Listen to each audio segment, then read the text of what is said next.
Bonjour à toutes et bienvenue dans ce nouveau podcast de Femmes à part dans lequel nous allons parler de beaucoup de choses de la vie quotidienne qui vous concernent tous d'une manière ou d'une autre. Le rythme, le sport, l'alimentation, plein de choses très intéressantes et surtout je terminerai en vous partageant une pépite. Donc surtout restez jusqu'au bout, vous allez voir, vous allez être surpris par ce programme, on va dire, programme type d'une journée d'une femme à part, mais je suis sûre qu'il va vous plaire, même s'il est sorti tout droit d'un vieux livre. Alors, j'ai remarqué que beaucoup de personnes, soit ne savaient pas que j'avais un blog, soit n'y allaient pas tellement en fait. Vous êtes très nombreux quand même à aller dessus, mais il y en a souvent qui me posent des questions, me disent « Ah Thérèse, est-ce que tu aurais des conseils pour ceci? Est-ce que tu aurais des recommandations pour cela? Que penses-tu de tel sujet ?» Et je me dis « Mais en fait, c'est sur le blog, tout est sur le blog. » Donc évidemment, c'est un blog, donc je me répète un petit peu, mais donc les articles sont triés par ordre de publication, hein. Les articles les plus récents sont en premier sur les premières pages, mais vous pouvez également faire vos recherches un petit peu par catégorie. Les sujets de fond, les sujets santé, beauté, les sujets, tout ce qui est sur la silhouette, les morphologies, les couleurs, la modestie, la décence, les conférences, les résumés de livres, bref, vous avez aussi tout un rangement par catégorie qui vous permet d'aller rapidement dans les sujets qui vous intéressent. Et d'ailleurs, pour information, là-bas, la barre. Le lien vers mon blog et vers mes réseaux sociaux est juste en dessous de cette vidéo, dans la barre d'infos. N'oubliez pas aussi de vous abonner à la chaîne pour ne rien manquer, et également à la newsletter gratuite que j'envoie tous les dimanches à plus de 5000 personnes. Si vous êtes intéressés pour recevoir du contenu exclusif, cliquez sur le lien qui est juste en dessous de cette vidéo.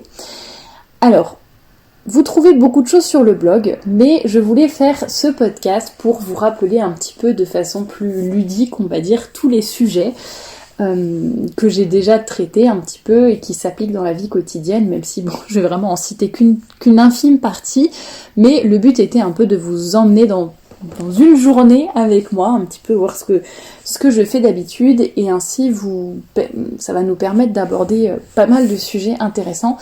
Donc l'idée n'est pas de raconter ma vie, ni de donner des détails très personnels, ni quoi que ce soit, c'est vraiment plutôt de m'appuyer sur mon expérience, sur ce que je connais, et de le partager avec vous. Je m'aperçois très souvent dans les commentaires sur YouTube qu'il y a des choses qui me paraissent mais évidentes, et finalement, vous, parfois ce sont des choses que vous ne connaissez pas, ou que vous ne connaissiez qu'en partie, ou que vous n'appliquiez pas, etc., etc. Donc je trouve ça intéressant de revenir sur ces sujets-là, d'essayer de vous inspirer, de vous donner des idées, ou tout simplement de vous encourager.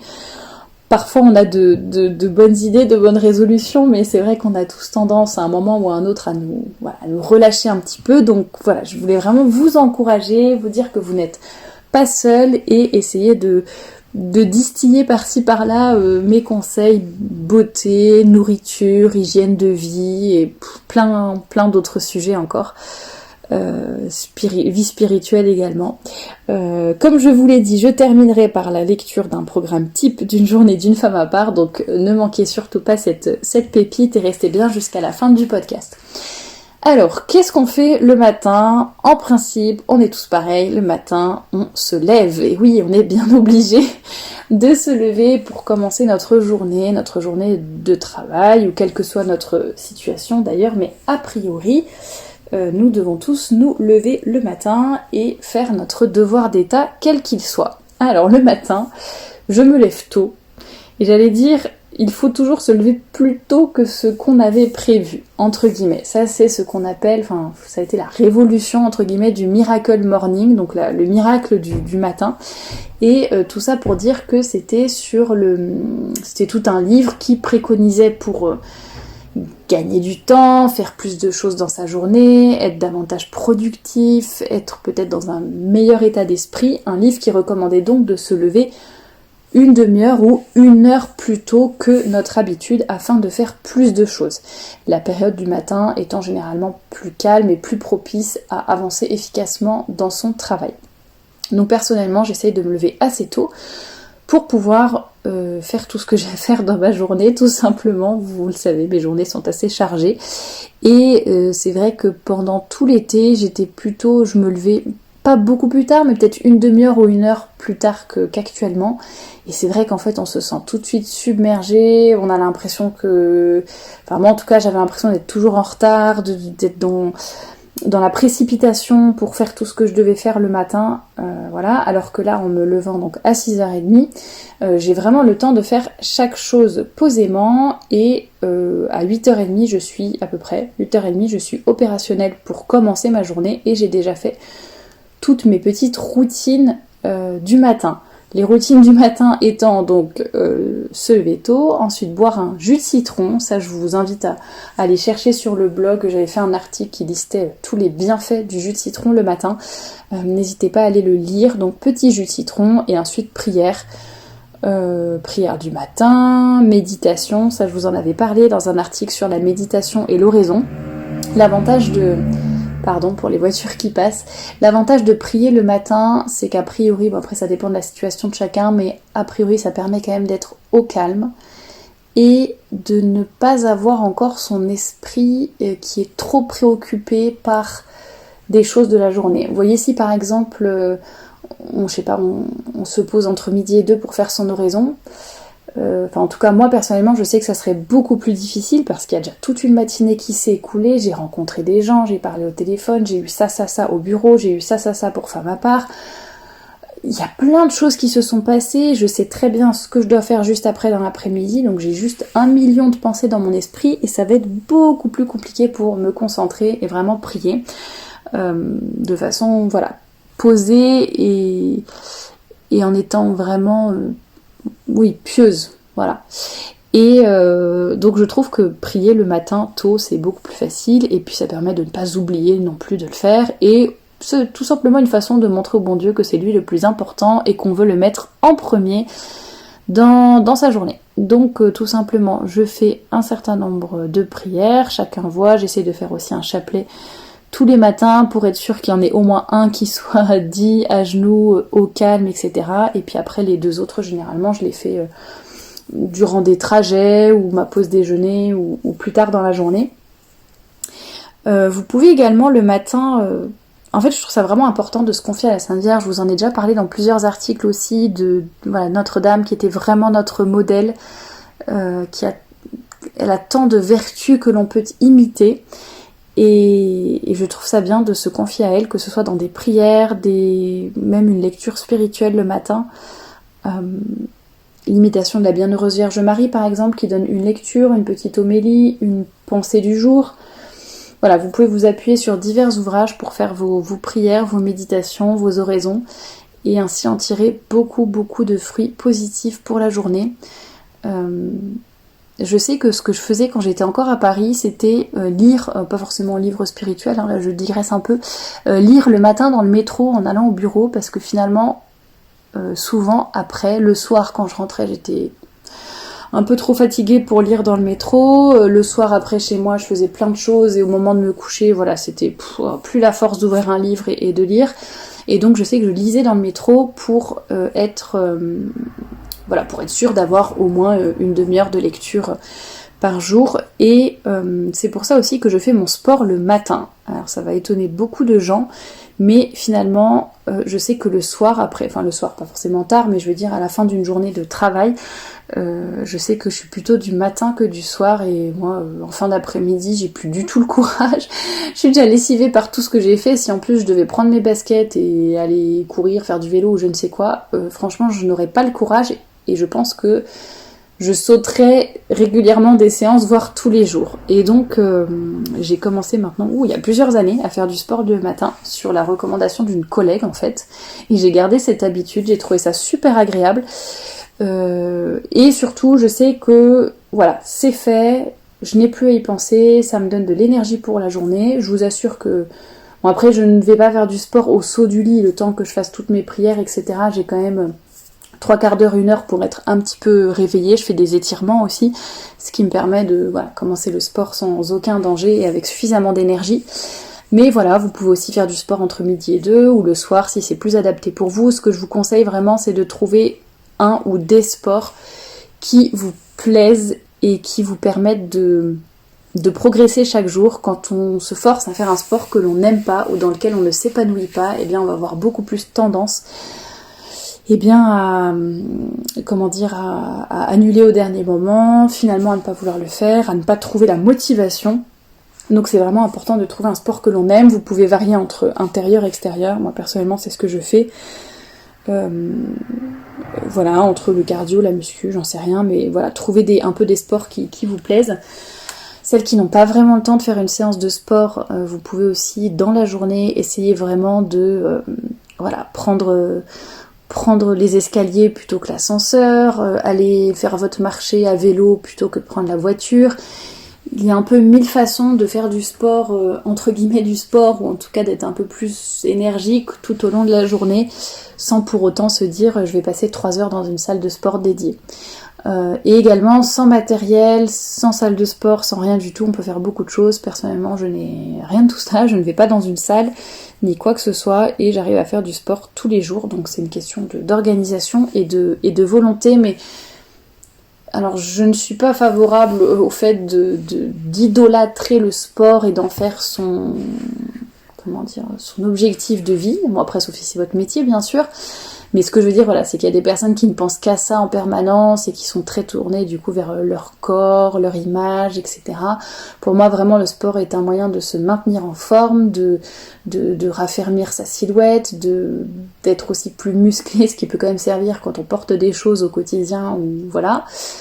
Et voilà, ça donne de l'énergie aussi, c'est bon pour le mental. Moi, personnellement, je préfère faire une demi-heure de sport tous les jours. Plutôt que de faire 2 heures de sport 2 fois par semaine. Mais voilà, ça je sais que c'est propre à chacun, donc à vous de vous organiser et de faire en sorte de garder un bon rythme en fait pour rester motivé. Je sais qu'il y en a beaucoup qui ont du mal à se motiver. Il y a plusieurs articles là-dessus dans le blog aussi, donc n'hésitez pas à aller voir. Toujours dans la catégorie santé, beauté, vous verrez, il y a des choses sur le sport. Et voilà, ça aide vraiment. Après le sport, donc évidemment, prendre sa douche, s'habiller, se coiffer, etc. Et ça, je tenais à le redire par rapport au télétravail notamment, l'importance d'être bien habillé quoi qu'il arrive. Alors bien habillé, je vous rassure, donc je suis en télétravail en ce moment. Il ne s'agit pas d'être en talons, en tenue ultra chic ou je ne sais quoi tous les jours, ça n'est pas l'objet le but de ce que je dis. C'est plutôt d'être en tout cas tous les jours propre, soignée, féminine et élégante, et ça on peut l'être en restant mais vraiment hyper confortable dans ses vêtements, en étant bien à l'aise en télétravail, sans en faire trop.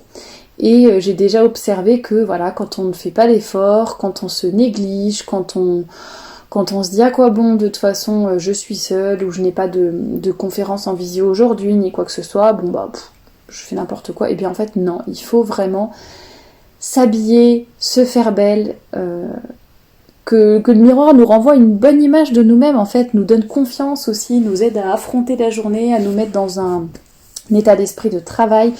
Je pense aux mamans également qui ont un ou plusieurs enfants, même si vous restez dans votre foyer quasiment toute la journée ou sans voir personne, ou je ne sais pas comment vous vous organisez, mais voilà, mais il faut quand même se faire belle pour soi, pour les autres, et ça donne vraiment une énergie différente dans la journée, la façon dont on est habillé, et comme je le disais, ça n'empêche pas du tout d'être confortable et de se sentir bien dans sa peau.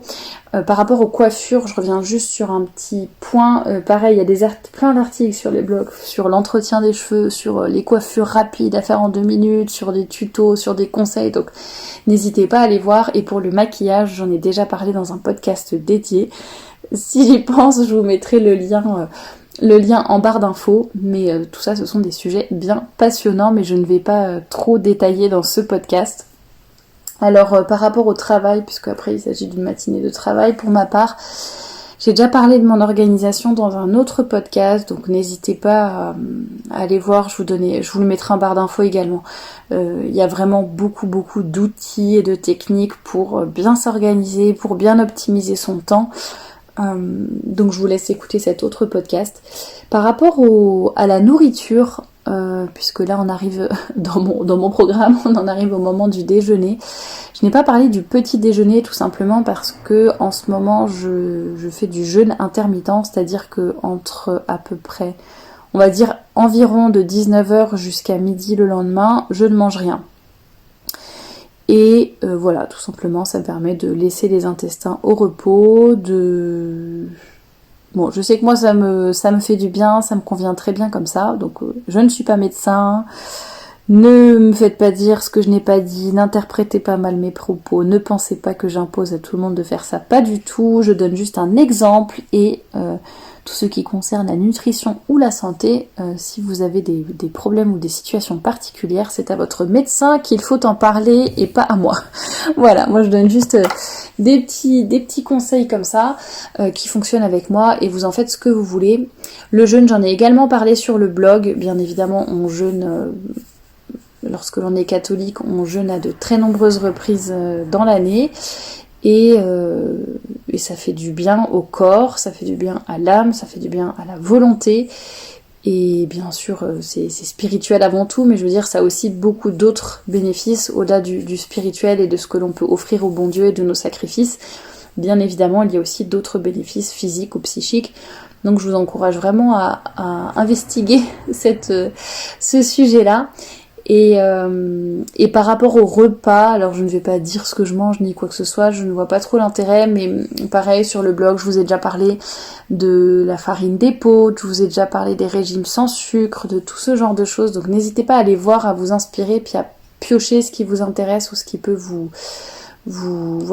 guider, vous aider, régime sans sucre, donc que je suis en train de faire en ce moment par exemple, et c'est vrai que ça fait vraiment du bien à beaucoup de points de vue, ça améliore la qualité du sommeil, la qualité de la peau aussi, enfin de l'aspect de la peau, la façon dont on se sent en général. Donc voilà, n'hésitez pas à vous renseigner là-dessus, toujours sur le blog. Ce qui est important, moi, pour les repas, c'est vraiment l'équilibre, la variété. Donc c'est pas je ne mange que des légumes verts toute la journée. Non, c'est féculents, légumes verts, protéines. Légumes verts, légumes quoi. L'important c'est de varier aussi pour avoir un peu tous les nutriments dont nous avons besoin. Ne pas grignoter, surtout pas entre les repas. Le fait de bien mâcher les aliments et de manger lentement, ça fait déjà les 3/4 de la digestion sont faites ainsi. Manger en pleine conscience, j'allais dire, plutôt que de se bourrer un petit peu. Hop, on regarde une série, on ne fait pas attention à ce qu'on mange et on mange et en fait le corps ne comprend pas qu'il a eu assez, il n'envoie pas le signal au cerveau. Voilà, essayez de bien mâcher, manger tranquillement en pleine conscience et vous verrez que vous serez rassasié beaucoup plus vite et ça vous évitera de manger plus que nécessaire, tout simplement. Le midi, vraiment, sachez, c'est pareil, ça dépend de vos emplois du temps, mais voilà, faire une pause, vous détendre, que ce soit, je sais pas, un épisode d'une série, lire un livre, faire une balade au soleil. Je pense que c'est hyper important, très important, pardon, parce qu'il faut que j'arrête de dire hyper dans mes podcasts. C'est très important de vous aérer, de respirer l'air frais, ne serait-ce qu'ouvrir la fenêtre en fait si vous ne pouvez pas sortir. Aérer la pièce dans laquelle vous vous trouvez, ou mieux sortir, vous dégourdir les jambes, j'allais dire, pourquoi pas faire du sport entre midi et 2 aussi.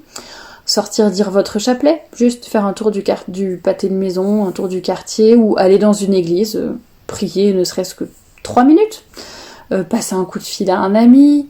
Il y a beaucoup de choses qu'on peut faire pour un peu se distraire, se changer les idées, sortir nos yeux de nos écrans aussi, et après faire le plein d'énergie, j'allais dire, pour reprendre le travail. Travail qui va durer a priori tout l'après-midi, n'est-ce pas? Le sport le soir, si vous êtes plutôt adepte du sport le soir. Et par rapport à la routine du soir, alors pourquoi pas vous faire une petite routine beauté, alors pas forcément tous les soirs, mais il y a beaucoup de choses que l'on peut faire chez nous sans avoir besoin d'aller dans un institut de beauté. Un gommage, un masque, se mettre de la crème hydratante ou autre, faire des soins pour ses cheveux. Vous voyez, il y a plein de petits soins assez faciles qu'on peut mettre en place chez soi pour bien se sentir, pour se faire un petit moment cocooning et bien-être. Notamment des gommages avec du bicarbonate ou des masques avec de l'argile. Il y a plein d'ingrédients naturels que vous avez peut-être chez vous et qui peuvent vraiment vous aider à prendre soin de vous tout simplement et à passer un petit moment agréable de détente. Donc pareil, vous trouverez plein de recettes beauté, bien-être naturel sur le blog, donc n'hésitez pas à y aller. Et pour bien dormir, n'hésitez pas à vous faire une petite routine, toujours un peu la même chose, un peu dans le même ordre, mais voilà, pour que votre corps et votre esprit comprennent que là c'est le moment où on va aller dormir. Donc les écrans, évitez les écrans le soir juste avant de vous coucher, si possible au moins 1 heure avant de vous coucher. Mettre de côté le portable, l'ordinateur. Moi personnellement je n'y arrive pas, mais je vous le conseille quand même parce que je sais que évidemment c'est très important. Malheureusement je travaille souvent jusqu'à assez tard, donc c'est compliqué, mais je sais qu'il faut y faire attention. Pourquoi pas de l'huile essentielle de lavande aussi. Alors attention aux huiles essentielles, pareil, ça n'est pas recommandé à tout le monde, ni pour les enfants, ni pour les femmes enceintes, ni pour les femmes allaitantes, etc. Donc renseignez-vous avant de les utiliser.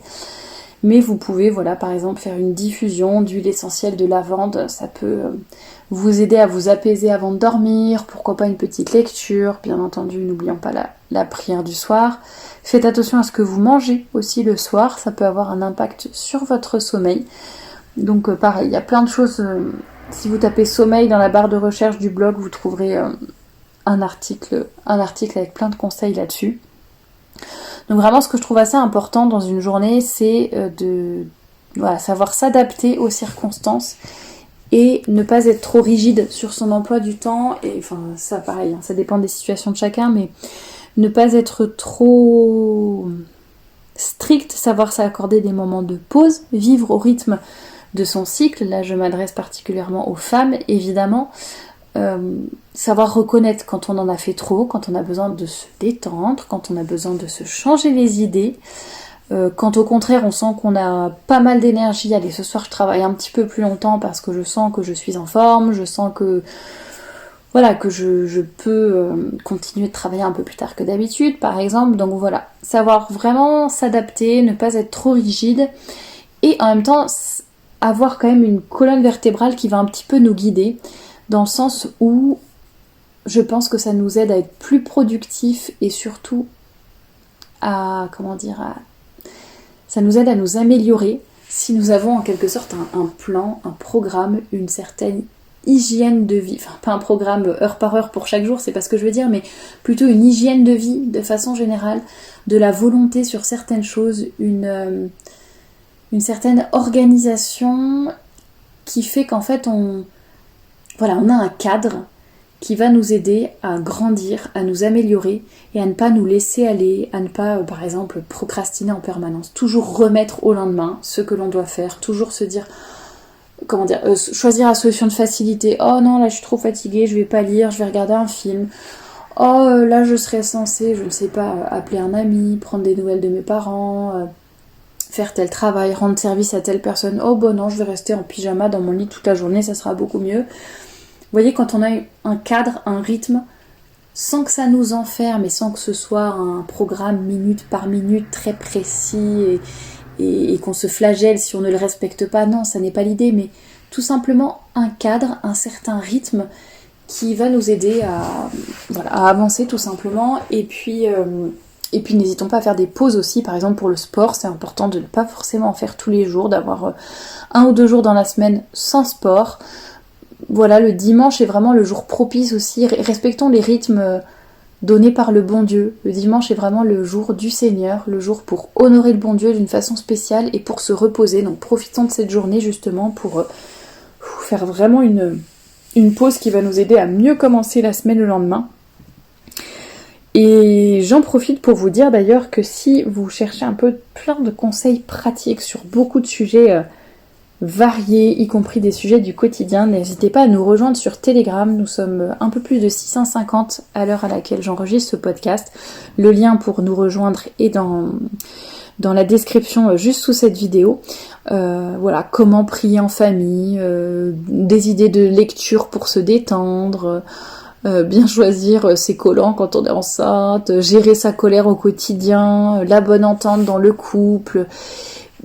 Il y a énormément de sujets à la fois pratico-pratiques et à la fois un peu plus profonds, entre guillemets, sur vraiment des situations du quotidien, de la famille, des célibataires.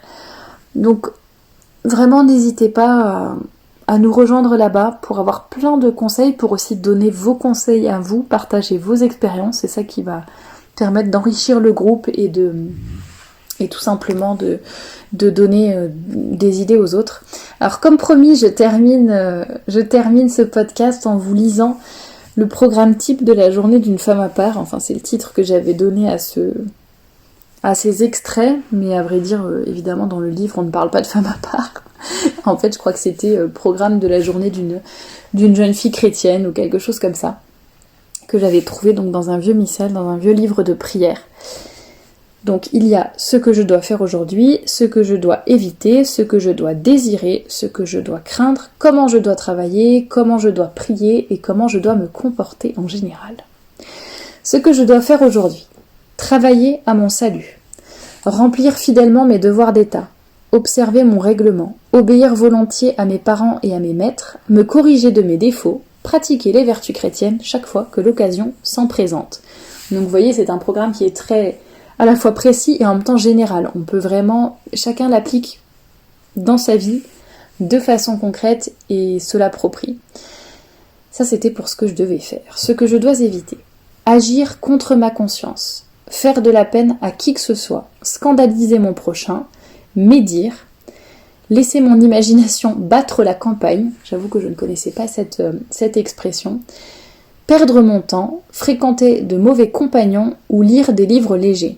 Je pense que c'est des livres, c'est pas léger dans le sens des livres de détente, mais légers au sens moral du terme, donc qui ne sont pas moraux, tout simplement.